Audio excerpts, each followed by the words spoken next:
This is Rhonda Anea with Wine and Spirit, coming to you from Greenport, New York, and I have a very special guest today.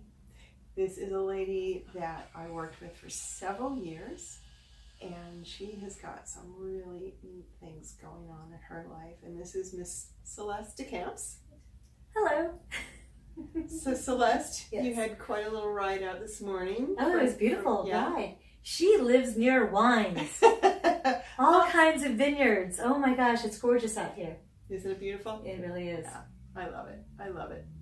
So Celeste and I worked together in a crazy business, a lot of pressure, and we both exited Yes. for maybe different reasons, but we're both on very personal quests. And so tell us a little bit about why you left and what you're doing now. Okay. I think that the biggest reason I left was I turned 50, and I think that there was just a part of me that thought there's got to be more to life than this. And I know that I'm not the only one to come to that conclusion. I think that people like to call it a midlife crisis. I like to look at it as kind of an understanding. I had put a lot of things into place that I wanted. I have a nice home. I have a nice car. I have all my bills paid. And I realized that I wanted my life to have a little bit more meaning.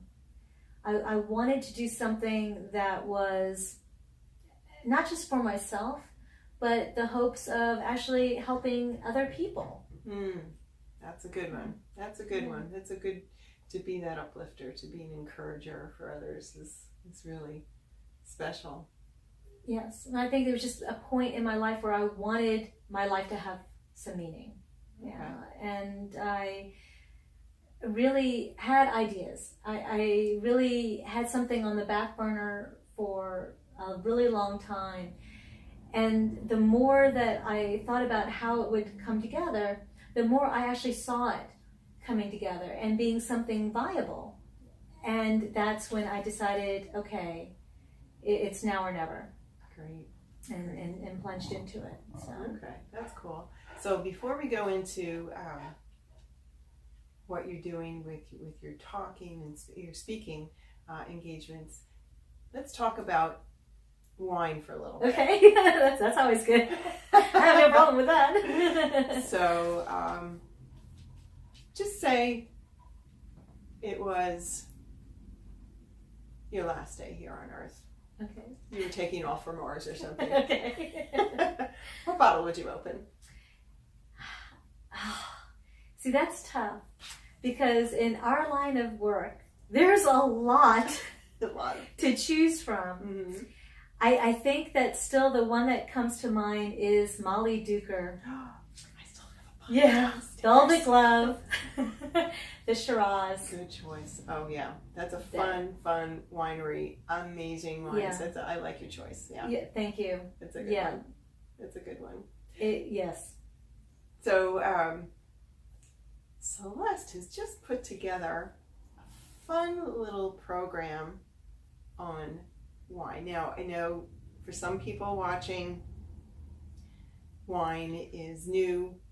It's perhaps a little overwhelming. Yeah.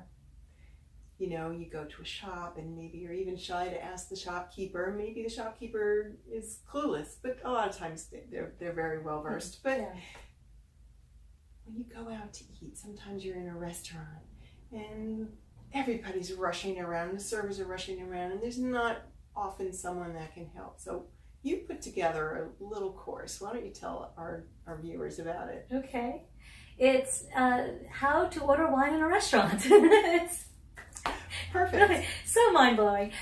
But I noticed that as soon as people found out that I was in the wine business and had worked with chefs pairing wines, worked with sommeliers, you know, I created so many wine menus all over the restaurants in New York, that they would ask me a lot of the same questions. It was, well, how do you pair wine? Do you have to drink red with red meat and white wine with fish because I don't like white wine? Mm-hmm. What happens? Why do I get a headache from drinking wine? Is it those sulfites? Yeah, so it's a lot of misinformation, a lot of things that people don't understand, that I thought, something, I can easily answer these questions in a fun course that will not take you weeks, days, or even months to figure out. The videos that I put together are less than 6 minutes long. Plus, I put a lot of written material that if you needed to, you were at a restaurant and you're looking over the wine, you can go on your phone and go, what does Celeste suggest? Oh, okay. And I have a very easy cheat sheet for you to look at that you can, talk to the people at your table, know what questions to ask, get everybody on the same page, and be the wine hero of the evening. I love it. Yeah, I love it. Now, where can someone find that? It's very easy. It's celestedecamps.com/wine. Ooh. Yes, it is. So I'm going to be putting a little strip so people can see. We'll have a link so people can find that. But that sounds like such a practical course. There's so many things out there, but to just feel comfortable in a restaurant ordering wine, because I know what you're talking about. Anytime we go out, it'd be like, here you go, Rhonda, what are we going to have? It's just like, it was. Oh, yeah. Yeah. And I guess rightly so. I mean, we spent so much time drinking wine. Yeah. From very true. 8:30 in the morning sometimes, It's late at night. It sounds like a fun job, doesn't it? Why would anybody leave? Well, we've got other stories for that. You have hours? Yeah.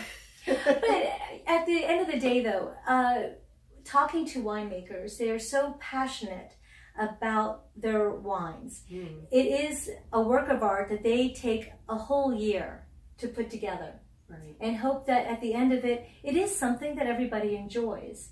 And I think it's nice to at least recognize that there is so much out there, that to go to a restaurant and go, I don't know, a glass of red, and really not know what you're drinking. And I know a lot of people that tell me they will never drink white wine.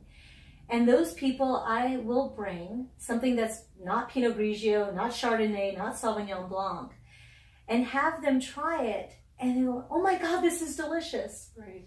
And it's like, there's a lot more out there to experience. And that's what I did. I didn't want to make the course overwhelming and make it intimidating, because I think a lot of people feel that way. And I wanted to just take all of that out and go, listen, this is the basic. This is a thimble full of knowledge, but it will give you the confidence to order the wine. That's great. That's just really resourceful. I love it. Thank you. So now you are also a professional speaker. Yes. And tell us about what is your audience, generally speaking? Right now, it's mostly women, though I've had men come into the audience as well and feel that they get quite a bit out of it, which makes me feel very happy. But I think I geared it more towards women because I feel that women don't always take the initiative for themselves. I think men, I guess it's the testosterone, it is. I mean, they're naturally more aggressive. And I think for women, we need to sometimes quiet that negative voice in our head that says, you're really not good enough, or you need a couple of more years of understanding this concept before going for the promotion. And just to find out that their male counterpart is like, yeah, I'll do it. So what I tried to do was to develop a program to give women the tools to find that confidence, to find that strength within, because women, we are very, very strong. And Yes. we are strong for everybody, sometimes not so much for ourselves. And what I tried to bring into this is ways to tap into that and be able to get what we want. Okay. Now, we were talking earlier, and you told a very fun story about your belly dancing days. Oh, yes. And how dance was the way in which you found your inner strength. Tell us a little bit about that. Yeah, it's funny because when I tell people that I grew up very, very shy, they don't believe me. But yeah, right? It's like, she's never shy. But when I was dancing and I was on stage, I did feel confident. I would dance for anybody, anywhere, anytime. It felt great to dance. It was sometimes my escape.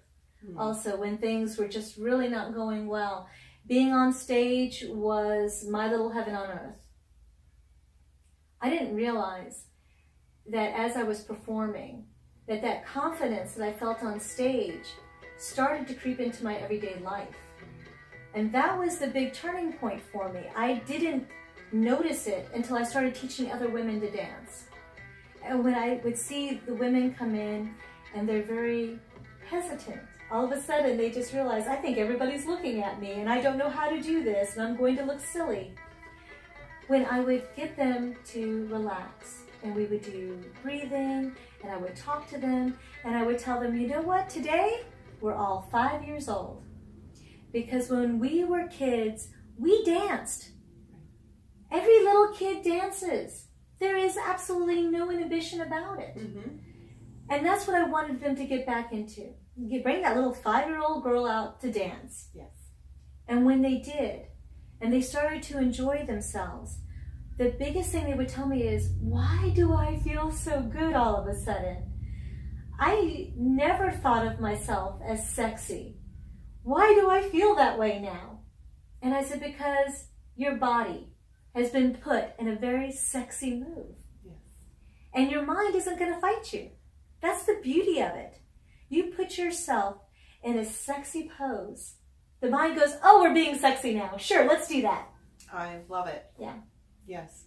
So and that's what I realized. The body, yeah. And the mind follows. Yeah. And that's what I realized. That's what I had been doing. I started to walk as if I'm walking onto the stage. So my head is up, my shoulders are back, and I feel confident. I found that strength. And then I just wouldn't let it go. I just realized that is what gave me presence.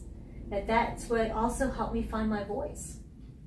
Wow, that's great. It's almost I almost feel like every little girl should have that opportunity to learn to dance from a little girl and to find that. I know there are some cultures where that's just how things are. They grow up dancing, yes.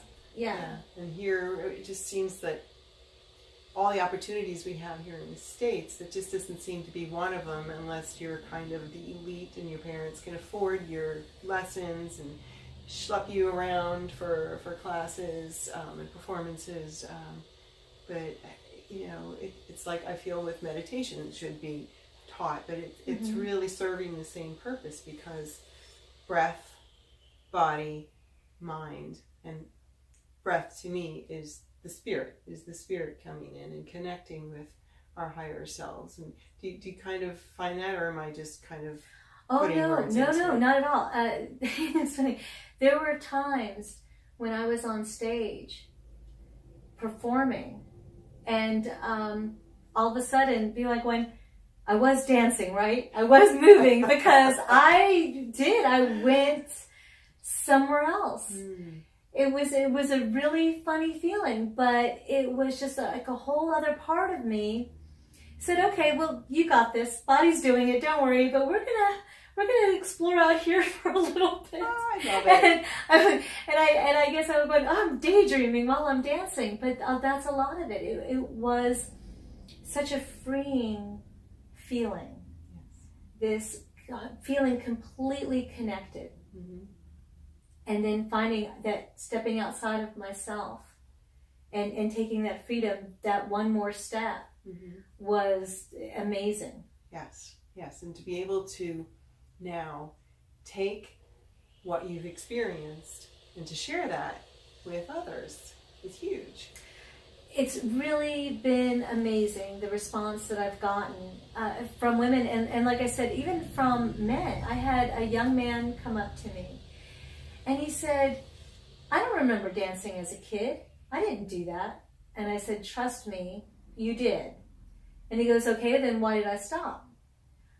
I said, well, I think the reason why a lot of people stop, maybe somebody made a comment, made you feel uncomfortable, made you feel self-conscious. Maybe they were teasing you, not meaning to hurt you, but we're so susceptible to all of that, especially when you're entering puberty. I mean, you don't even know what to do with your hands most of the time at that point. I mean, I don't know, have you ever been in a group of teenagers? They will just walk into you. Because they are just... They're somewhere. Yes, but because they're so conscious of themselves that they really have a hard time seeing outside of them. Right. Interesting. But he told me that said, I'm going to think about that because I would like to recall that if I can. And I saw him a couple of days later, and he came up to me and he said, do you remember I told you about not remembering dancing? I said, yes. And he goes, I went home and I remembered. I did dance. In fact, I danced a lot with my dad. He said, my dad is a great dancer. And I used to dance with him. Wow. And he said, do you know what I did? He goes, I called him up the next day and I told him that I want dance lessons. Oh, I got little goosebumps. Yeah, and he told me, and he told me that he said that his dad was thrilled. And he said, so we're meeting this Saturday and he's going to show me some moves. Oh, I love that story. What? Just isn't that funny? Just the most innocent, almost mindless comment that a person can make, but when you're in alignment, you say exactly the thing that someone needs to hear. Yes. And by doing that, you encourage them to become in alignment with themselves. So he was able to remember, and by doing that, to reach out to someone that he loves. I love the story. Yeah, but that's what I found more and more as I would have people get up and we would do different poses and how we would stand, how we would walk, and even do a little dancing if they wanted to. But it was the whole after effect of people saying, yo, I almost didn't come today because I was so tired, or I just felt beat up.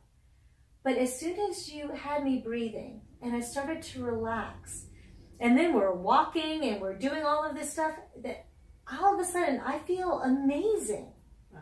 Like that negative voice in my head, you're right, it just turned itself off. Wow. Now, the breathing that you talk about, that you share with the audience, is it something that we can kind of do a little bit of here? Oh, sure. Yeah, and because I let people know that there's so many different breathing techniques out there. I said, but this is a great go-to when you are feeling a little anxious and or feeling upset because, somebody did bump into you in the subway. He was probably 15. Completely clueless that he bumped into you, but he leaves you with this like, oh, I'm not invisible. Right. That you could sit down. And if you feel comfortable to close your eyes.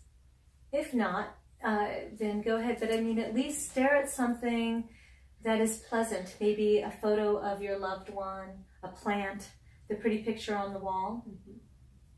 And you breathe in for 4 counts. So as you take your breath in through your nose and you're counting 1, 2, 3, 4. And then hold the breath for 4 seconds. 1, 2, 3, 4. And then let the breath come out through your mouth slowly. 1, 2, 3, 4. And I would tell them that we would do this 3 times. By the 3rd time, you can visibly see shoulders go down. Right. Yes. Yeah, and there is all of a sudden a very nice calm that everybody feels. And then I would say, and remember to smile. And then they would smile. And it's like, how interesting that was. And I had a woman say to me right after it, before I even really got into the heart of the lecture, she put her hand up. And I said, yes. And she goes, thank you. She said, I had a terrible time coming here. I was so worried that I was going to be late. I rushed. She goes, my whole body, I didn't even realize that I had been holding my breath. Yes. She said, so much to the point where my chest started to feel tight. And she goes, I feel like a whole weight just lifted off my shoulders. And she said, I had no idea the power of just breathing. She said, I'm good. I'm okay right now for the carry on, you know.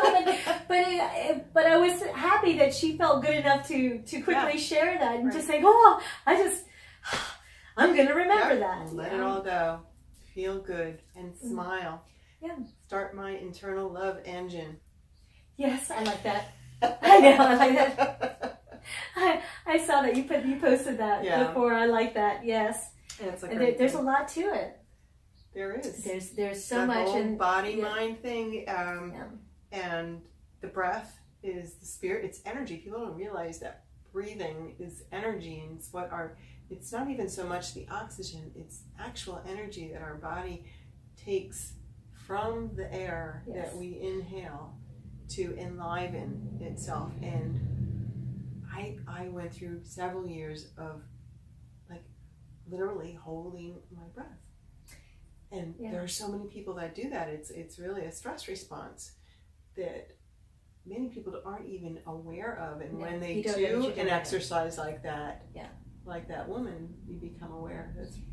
You really do. And it seems so simple. I mean, everybody's like, well, I know how to breathe. That's not that hard.